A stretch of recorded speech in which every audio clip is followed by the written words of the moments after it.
आज करें। आज आप लोगों से मिलने का एक मकसद था कि 26 जनवरी को दिल्ली के अंदर केंद्र के गृह मंत्री अमित शाह ने एक कथित जाट मीटिंग का आयोजन करवाया था। हमारा कहना उसमें यह है कि वो जाट समाज की मीटिंग नहीं थी, वो बीजेपी के पदाधिकारियों की, नेताओं की और वर्करों की मीटिंग थी। क्योंकि भारतीय जनता पार्टी और अमित शाह को जाट समाज की याद तभी आती है जब चुनाव होते हैं। पिछले लोकसभा चुनाव के टाइम भी ऐसी ही एक मीटिंग का आयोजन करवाया गया था और उसमें यह कहा था कि जाट आरक्षण आंदोलन 2016 जो हरियाणा में था उसमें दर्ज सभी मुकदमे वापस हो जाएंगे और जाटों को, चाहे मुस्लिम जाट हैं, चाहे सिख जाट हैं, चाहे हिंदू जाट हैं, उनको केंद्र में ओबीसी में आरक्षण दिया जाएगा। परंतु अफसोस की बात है कि आज तक न तो आरक्षण मिला, उल्टा हरियाणा में जाटों का आरक्षण छीन लिया गया, केंद्र में मिला नहीं।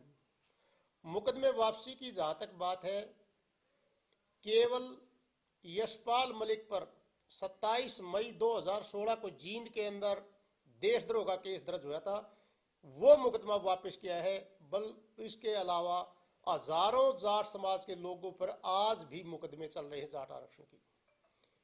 तो आज मैं अशोक बल्हारा, अखिल भारतीय जाट आरक्षण संघर्ष समिति का राष्ट्रीय संयोजक, मेरे साथी हैं सभी, उत्तर प्रदेश से बलबीर जी हैं, मंजीत जी हैं पंजाब से, हरियाणा से हैं अरविंद चौधरी प्रोफेसर साहब, राजस्थान से हैं कैप्टन साहब हैं, बडाला साहब। ये सभी लोग 26 तारीख के बाद लगातार समाज में घूम करके सभी ज्यादातर खाप प्रतिनिधियों से मिलके, अलग अलग संगठनों से मिलके और अपनी हमने मीटिंग करके हम इस नतीजे पर पहुंचे हैं कि इस कथित जाट समाज की मीटिंग को बताया जाए लोगों के सामने कि ये वास्तव में बीजेपी की मीटिंग थी, न कि जाट समाज की। जाट समाज के लिए आज तक बीजेपी ने कुछ नहीं किया है। किसान आंदोलन 384 दिन चला, 750 के करीब शहादत हुई, कभी भी बीजेपी के एक भी नेता ने सहानुभूति का एक भी शब्द नहीं बोला। उल्टे उस आंदोलन पर अलग अलग तरह के, कभी खालिस्तान के, कभी मुट्ठी भर लोग बताने के उल्टे लांछन सरकार लगाती रही। और आज जब चुनाव है तो जाट समाज बीजेपी को याद आ गया, क्योंकि जाट समाज बहुत भारी मात्रा में उत्तर प्रदेश, पंजाब और उत्तराखंड में बसता है और ग्रामीण अंचल के लोग खेती का काम करते हैं। इनके साथ दूसरे मजदूर भाई भी इनका कंधे से कंधे साथ मिलाते हैं, तो बहुत एक सौहार्द वातावरण में ये लोग रहते हैं। उनको ये पता है कि इस समुदाय का चुनाव के अंदर एक विशेष योगदान भी रहता है। तो आज लुभाने के लिए कुछ जाट समाज के दलाल भी हैं जो दिन में बीजेपी की मुखालफत करते हैं, रात को बीजेपी के साथ साठगांठ भी करते हैं। ऐसा पीछे भी हुआ था। जयंत चौधरी हैं जो उत्तर प्रदेश चरण सिंह के पोते, पूर्व प्रधानमंत्री के, उनको राजनीतिक नुकसान पहुंचाने के लिए ऐसे लोगों ने गुप्त मीटिंगें भी की थी। ऐसे ही लोग आज भी सक्रिय हैं। तो आज जाट समाज, चाहे वो खाप प्रतिनिधि हो, हमने सब ने मिलकर के अपने जाट समाज के भाई बहनों से, चाहे वो उत्तर प्रदेश में हैं, चाहे वो उत्तराखंड में हैं, चाहे वो पंजाब में हैं, चाहे वो हिंदू जाट हैं, चाहे वो सिख जाट हैं, चाहे मुस्लिम जाट हैं, उनसे एक अपील की है कि बीजेपी को फरवरी मार्च में होने वाले विधानसभा चुनाव में अपनी वोट की चोट से राजनीतिक नुकसान पहुंचाएं, क्योंकि राजनीतिक नुकसान के दबाव से ही कोई सरकार काम करती है, वरना तो चुनाव में इस्तेमाल होता है। तो आज आप लोगों के माध्यम से हमने ये अपनी बात रखी थी कि भाई बीजेपी को हराने के लिए हम सभी ने खापों ने, संघर्ष समिति के लोगों ने, सभी संगठनों ने फैसला किया कि हम खुद भी जाकर के अपनी टीम में बना करके हमने लगाई भी है उत्तर प्रदेश, पंजाब में। उत्तराखंड में अभी तक हम गए नहीं हैं और उत्तराखंड में भी अपनी टीमों को भेजेंगे ताकि बीजेपी को इस चुनाव में हराया जा सके। आज ये अमित शाह को कई मीडिया के एक हिस्से ने जाट बता दिया कि जाट हैं, उसके बारे में आपका? नहीं, अमित शाह जाट नहीं है, अमित शाह जाट नहीं है। जाट मंत्री भी हैं, उनके नेता भी हैं, उन लोगों ने उसका आयोजन करवाया था। सांसद भी हैं, विधायक भी हैं, पार्टी के पदाधिकारी भी। पगड़ी बांध दी उसको, कर दे कि ये भी जाट हैं। नहीं, वो इसीलिए मैंने अर्ज किया, सत्ता के दलाल अपना काम करवाने के लिए किसी को भी जाट बताओ चाहे और कुछ बताओ, क्योंकि ये हमारे हाथ में नहीं है कि हम जाट हैं कि बनिया हैं या वह समुदाय से खत्री हैं, अरोड़ा। ये तो परमात्मा जिस घर में पैदा कर देता है उसी में माना जाएगा। ऐसे किसी के पगड़ी बांधने से कोई जाट न तो हट जाता न बन जाता। तो क्या लगता है कि 5 स्टेटों में क्या है बीजेपी का, क्या रहने वाला? देखो, दूसरे वो तो दूर, 2 स्टेट तो दूर के हैं। हम आपके माध्यम से बिल्कुल समाज में इतना भारी रोष है किसान आंदोलन के बाद, क्योंकि जाट, हर जाट किसान भी है और किसान आंदोलन में बढ़ चढ़ के हिस्सा लिया था और जाट समुदाय बीजेपी के खिलाफ वोट करेगा। इस बात की हम हाथ जोड़कर अपने समाज से अपील कर रहे हैं, उत्तराखंड में, पंजाब में और उत्तर प्रदेश में। पंजाब में कैसा रहेगा आपका प्रचार बीजेपी के खिलाफ? हमने यही है, जो कैंडिडेट चाहे किसी भी पार्टी का हो, बीजेपी को हराता हो उसी को वोट दे दो। आप नुक्कड़ मीटिंगें करेंगे, घर हाँ, नहीं, बिल्कुल छोटी मीटिंग भी करेंगे, अपने संगठन की मीटिंग भी करेंगे, लोगों के पास जाए भी गए, क्योंकि हमारे बहुत से साथी किसान आंदोलन में तो तीनों स्टेट के लोग इकट्ठे बैठे थे।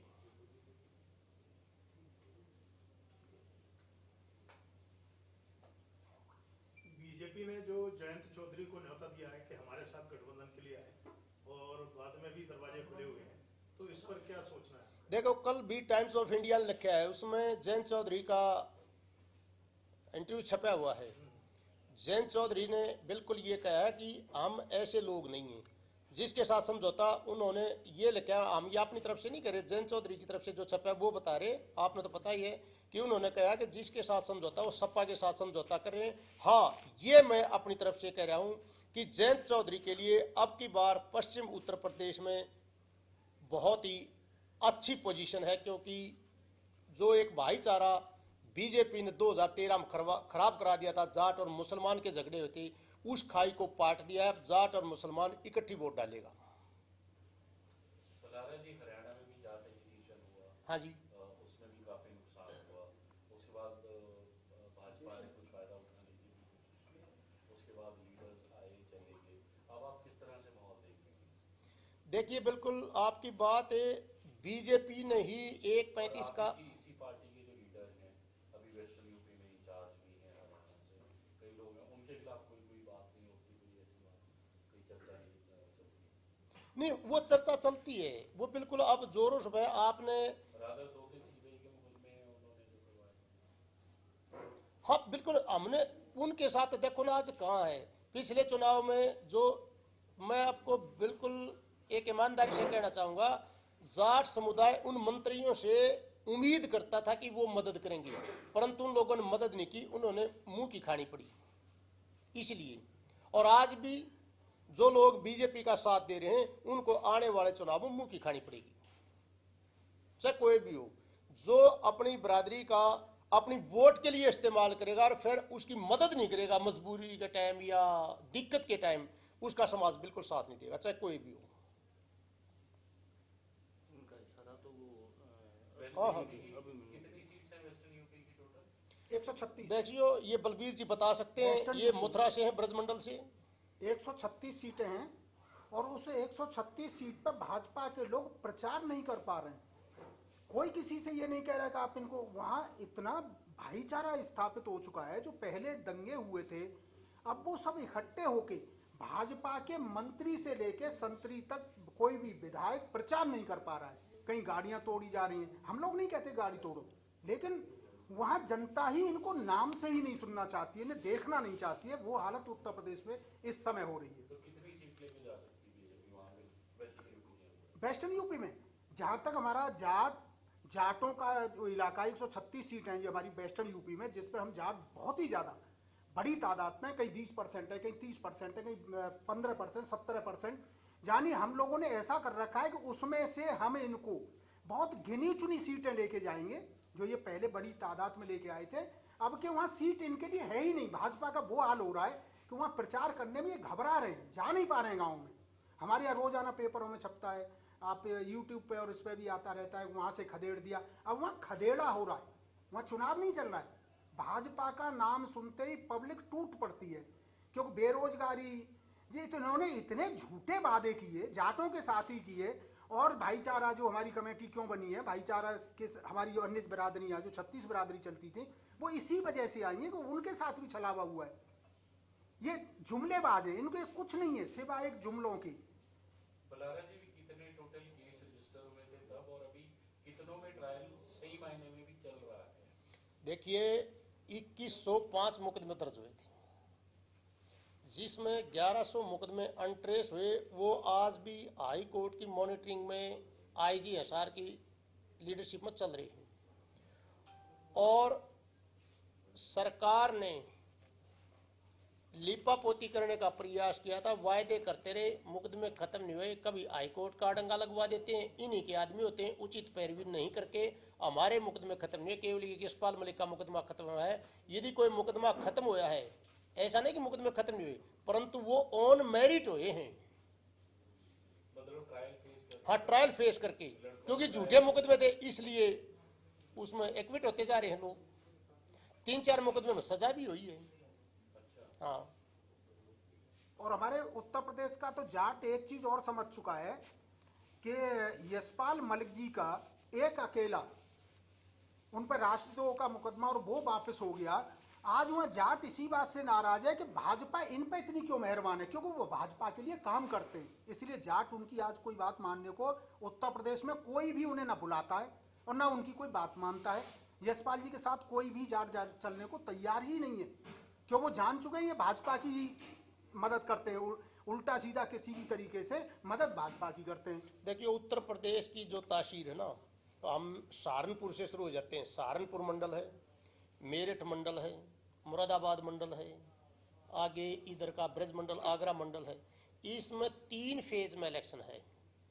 और हम ये कोई ज्योतिषी का तो काम करते नहीं, वह क्या होगा। हम तो अपनी बात बता सकते हैं कि किसान वर्ग, जिसमें जाट वर्ग की भूमिका बहुत बड़ी है, और दूसरे चाहे जट सिख हैं चाहे मुस्लिम जाट हैं, वो सब एक हो करके भाजपा को हराने का इस इलेक्शन में काम करेंगे। वो आपको उत्तर प्रदेश के पहले 3 फेज में देखने को मिलेगा, जिसमें करीब करीब वैसे तो 150 के करीब सीट आ जाएंगी, पर जाटों का जहाँ दबदबा है वो 136 है। 3 जो फेज में तो 150 के करीब सीट आ जाएगी। 160 के करीब चुनाव है। हाँ, 160 के करीब चुनाव हो रहा है। सर, मौजूदा समय में जो सरकार है, इस सरकार के अंदर मुख्यमंत्री दुष्यंत चौटाला खुद एक जाट है। हाँ जी। किस तरीके से देखते हैं आप कि इतने समय बीत चुका है, जो आपकी मांगे थी उनको उठाया नहीं गया, सही लेवल पर पहुंचाया नहीं गया, तो आने वाले समय में जेजेपी के खिलाफ क्या रणनीति रहने वाली है आपकी? देखो, किसान आंदोलन के दौरान आपने कहीं भी ये फर्क नहीं होगा कि ये दुष्यंत चौटाला है या मनोहर लाल खट्टर है, एक जैसा बर्ताव हो दोनों के साथ। क्योंकि किसान आंदोलन में वो जाट समाज ही बैठा था। पहले जाट समाज धोखा पहले भी खा चुका था जाट आंदोलन में, आज भी वो जाट समाज पूरी ताकत के साथ किसान आंदोलन में था। कहीं दुष्यंत ने कोई मदद नहीं की। तो क्या किसानों को भी अब की बार बोली दी है इन्होंने कि जी मुकदमे वापस हो जाएंगे जैसे? हाँ, बोले हैं। आपका तो तजुर्बा है ना। नहीं बोल, देखो इसमें फर्क है थोड़ा। किसान आंदोलन में कि ये एक व्यापक आंदोलन था, पूरे देश का है, और आज का नहीं है, ये सदियों का मामला है और सदियों आगे तक जाएगा। ये आज खत्म होने वाला नहीं है। अभी 3 जो बातें जो बिल लाए गए थे अभी किसान के हित में, ये नहीं हुआ कुछ होया होगा।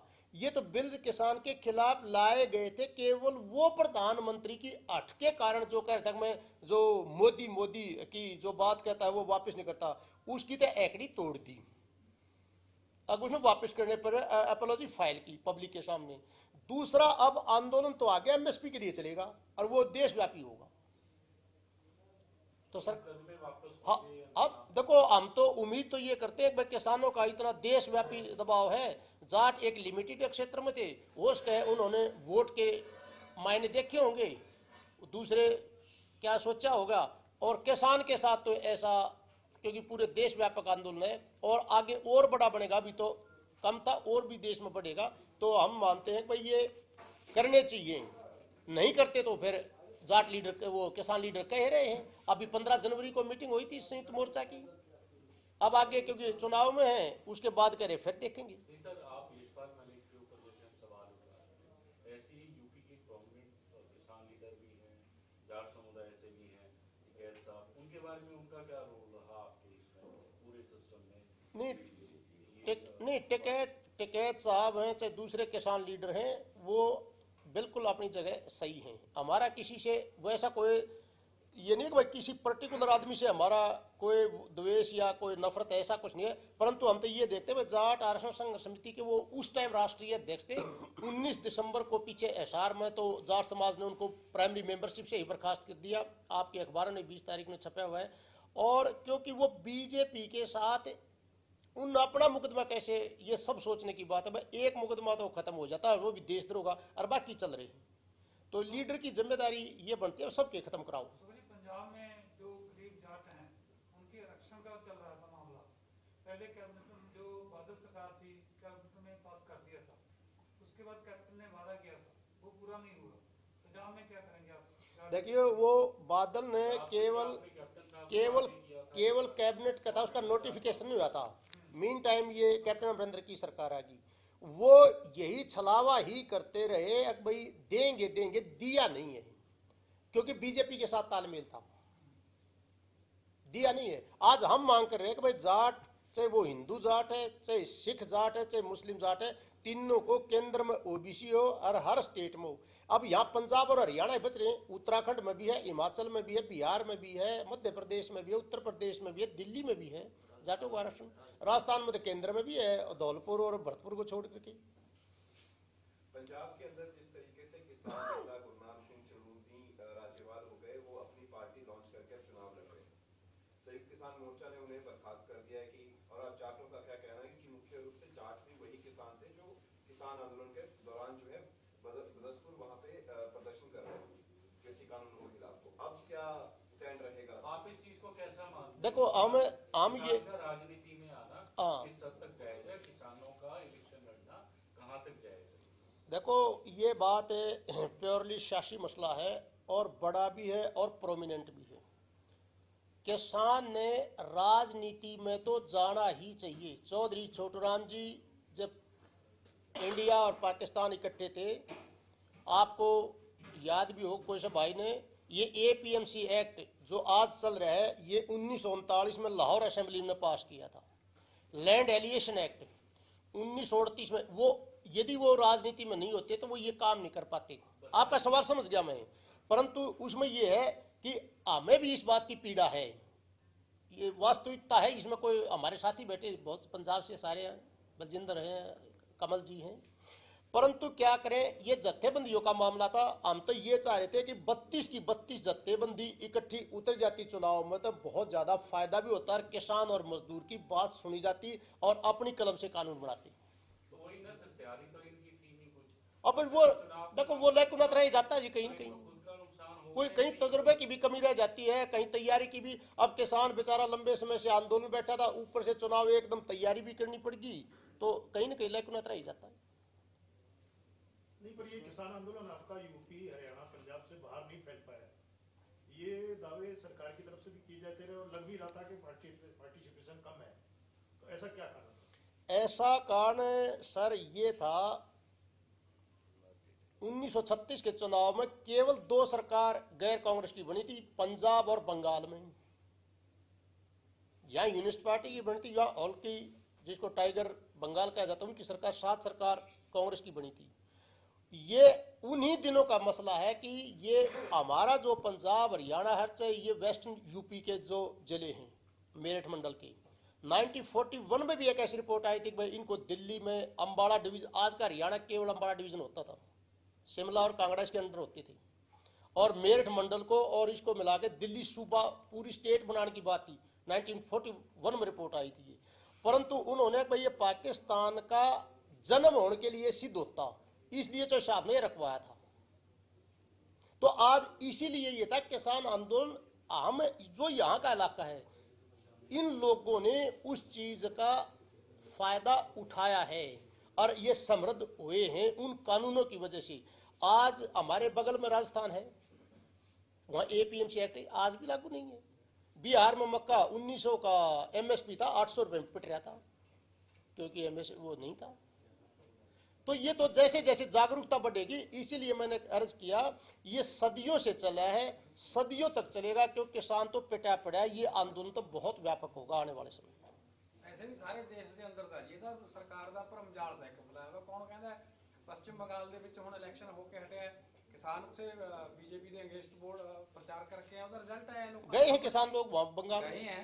ਕੌਣ ਕਹਿੰਦਾ ਤਮਿਲਨਾਡੂ ਸਾਰੀ ਸਟੇਟਾਂ ਦੇ ਵਿੱਚ ਅੰਦੋਲਨ तेल- तेलंगाना तक गए हैं लोग। ਦਿੱਲੀ ਨੇੜੇ ਸੀ, ਇਸ ਕਰਕੇ ਬਹੁਤਾਤ ਲੋਕ ਇੱਥੇ ਗਿਣਤੀ ਸਾਡੀ ਸੀ ਦੇ ਸਾਰੇ ਦੇਸ਼ ਦੇ ਵਿੱਚ ਦਾ। ਇਹ ਬੀਜੇਪੀ ਦਾ ਸਿਰਫ ਝੂਠਾ ਗੱਲ ਫੈਲਾਈ ਵੀ ਆ ਵੀ ਪੂਰੇ ਦੇਸ਼ ਦੇ ਵਿੱਚ ਅੰਦੋਲਨ ਦਿੱਤਾ, ਸਾਰੇ ਦੇਸ਼ ਦੇ ਵਿੱਚ ਦਾ ਅੰਦੋਲਨ।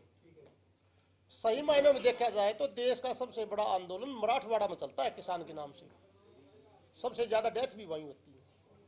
तो ये देश व्यापक होगा, ऐसी बात नहीं। इसके साथ प्रेस के भाइयों एक बात और जोड़ना चाहेंगे। कि धर्मपाल बडाड़ा जी हैं सर सतरोल खाप का प्रवक्ता हूँ। हरियाणा की तमाम खापें जो अमित शाह ने मीटिंग बुलाई 26 जनवरी की, उसको इस रूप में देखती हैं कि ये हमें भ्रम में डालने के लिए किया गया है और भ्रमित करके ने ये कह कि भाई ये जाट समाज का हम सम्मान करते हैं, बीजेपी सम्मान करती है। तमाम खापें इस बात को समझ गई हैं कि ये केवल वोट लेने के लिए रची जा रही साजिश है और जाट समाज के साथ इस बात का एहसास है तमाम खापों को कि भाई पहले विश्वासघात कर चुकी है ये सरकार। 16 का जो आंदोलन था, 1917 में केंद्र में मंत्री था चौधरी वीरेंद्र सिंह, उसकी मध्यस्थता के बीच में समझौता हुआ और वो आज भी लागू नहीं हुआ, जैसा अभी हमारे राष्ट्रीय लीडर बता रहे हैं। इन परिस्थितियों में खापों ने यह फैसला किया है कि उत्तर प्रदेश में जहाँ खापे हैं और जाट समाज बहुतय में बसता है, वहां जाके हरियाणा की तमाम खापें जलवायु ड्यूटियां लगा के और बीजेपी को हराने का काम करेंगी। ये हरियाणा की सभी खापों की तरफ से चर्चा करके फैसला लेके आपके बीच में आए हम। तो खापों का भी इसमें पूरा अहम भूमिका रहेगी कि बीजेपी को हराया जाए, क्योंकि ये जाट समाज की विरोधी पार्टी है और नहीं चाहती कि जाट समाज की जो विकास है, जाट समाज के लोग किसी तरह की तकलीफ में है, प्रताड़ना है सरकार की, उससे पीछा छुटाए, ये बीजेपी की मंशा है और तमाम खापें इस बात को समझती हैं। तो ऐसा जी सर, जाट को ना बड़ा भोला बोलते हैं, भोला है जाट को, ये थोड़ा सा भी प्यार से पड़ोस दे, थोड़ा लाड कर ले, जाट फिर मान जाता है।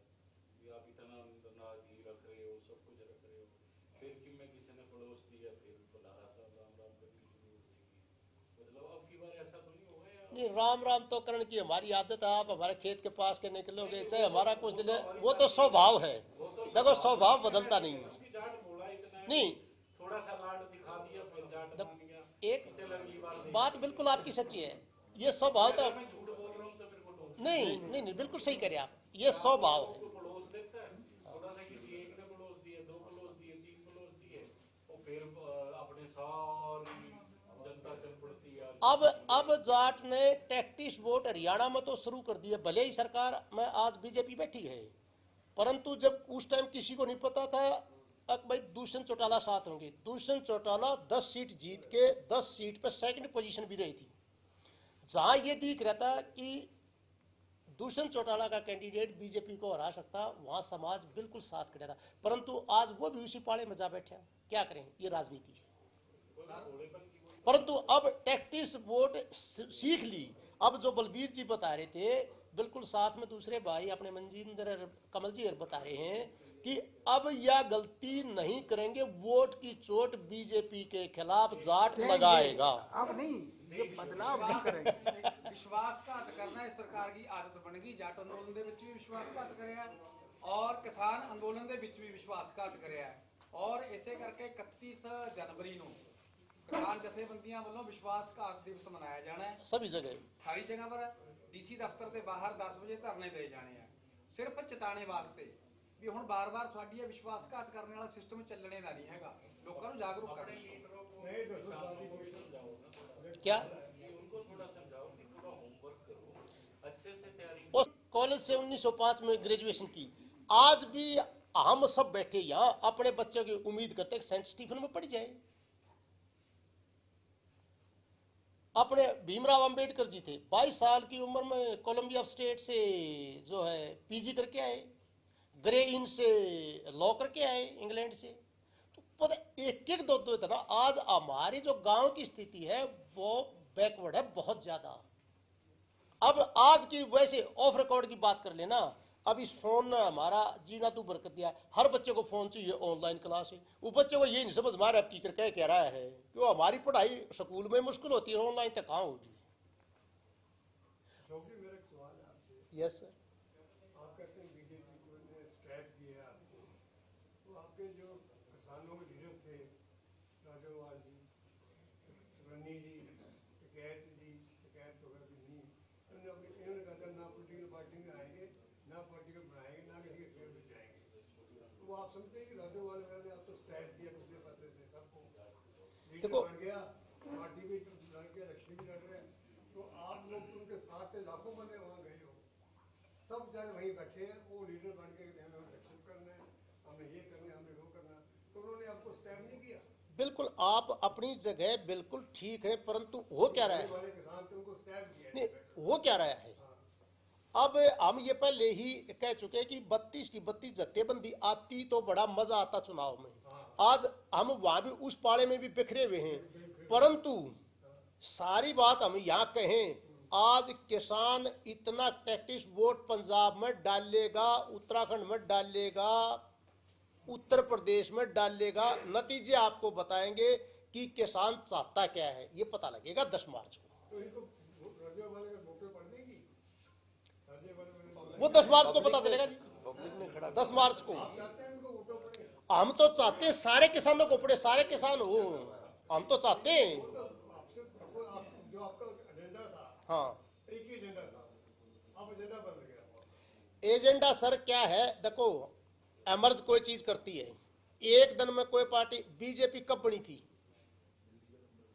दो सीट आई थी ना, नहीं आज नहीं पॉलिटिकल पार्टी बढ़ती, जनसंघ से बनी थी, नहीं पॉलिटिकल पार्टी बढ़, नहीं पॉलिटिकल पार्टी बढ़ते देर नहीं लगती सर। मैं कहना चाहूंगा जी एक बात इसमें, आपका जो सवाल है हाँ, सर। का सवाल था, 1 मिनट। हाँ जी आप सर, जो सवाल कर रहे हैं, 1 मिनट सर, सुनिए आप। हैं? हाँ, 1 मिनट सर। हाँ हाँ उसी पे सर ये आप थोड़ा लेट आए, वजह ही आज हमारी यहाँ आने की ये थी कि वो कथित जाट समुदाय की मीटिंग नहीं थी, वो बीजेपी के नेता पदाधिकारी वर्करों की मीटिंग थी। अब ऐसा नहीं है कि भाई हर समुदाय हर जाति के लोग हर पॉलिटिकल पार्टी में है, कमर ज्यादा तो हो सकते हैं, बीजेपी में तो जाट हैं, उन ऑर्गेनाइज तो करवा दी, परंतु ऐसी ही कथित जाट पंचायत लोकसभा चुनाव से पहले भी की थी अमित शाह ने, और ये वादा किया था कि भाई जाटों को आरक्षण देंगे केंद्र में और मुकदमे वापस होंगे, वो आज तक नहीं हुए। केवल यशपाल मलिक का मुकदमा खत्म हुआ, देशद्रोह का